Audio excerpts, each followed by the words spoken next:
Chile's 8.8 magnitude earthquake was 500 times more powerful than the one that shook Haiti last month.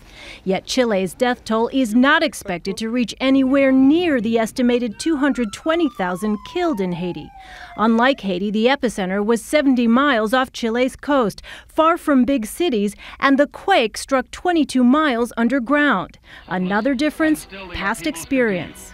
Whole cities have been reduced to shambles. In 1960, Chile was rocked by a magnitude 9.5 earthquake, the most powerful in recorded history.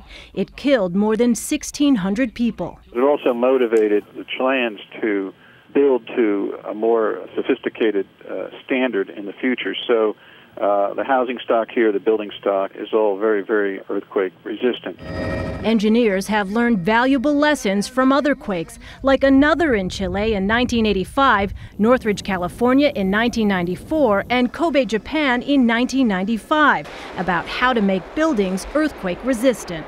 In particular, something that is good about Chilean construction is that they build reinforced concrete buildings with lots of walls, entirely made out of concrete. Chilean officials estimate at least 500,000 homes have been severely damaged, affecting about 2 million people. A large-scale disaster, but not a repeat of what happened in Port-au-Prince, where so many buildings were destroyed. I know that it's difficult, but it's relatively small amount of damage. And experts say about 8% of the world's largest earthquakes happen in Chile, a country learning yet another painful lesson about keeping its citizens safe. Russ? Elaine Quijano here in New York. Thank you.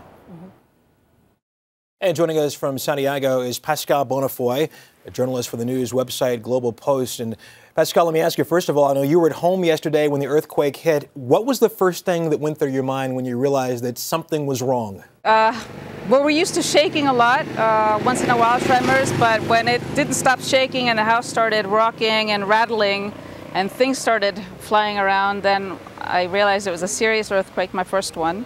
And it was absolutely terrifying.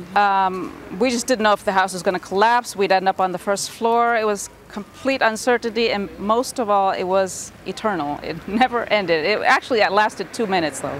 How would you describe the situation today? Calm, chaotic? What word would you use?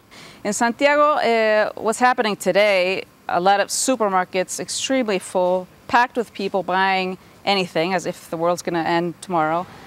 There was some damage, of course. There's some apartment buildings that are collapsing or near collapse, and all the residents are out on the street and sleeping on the street.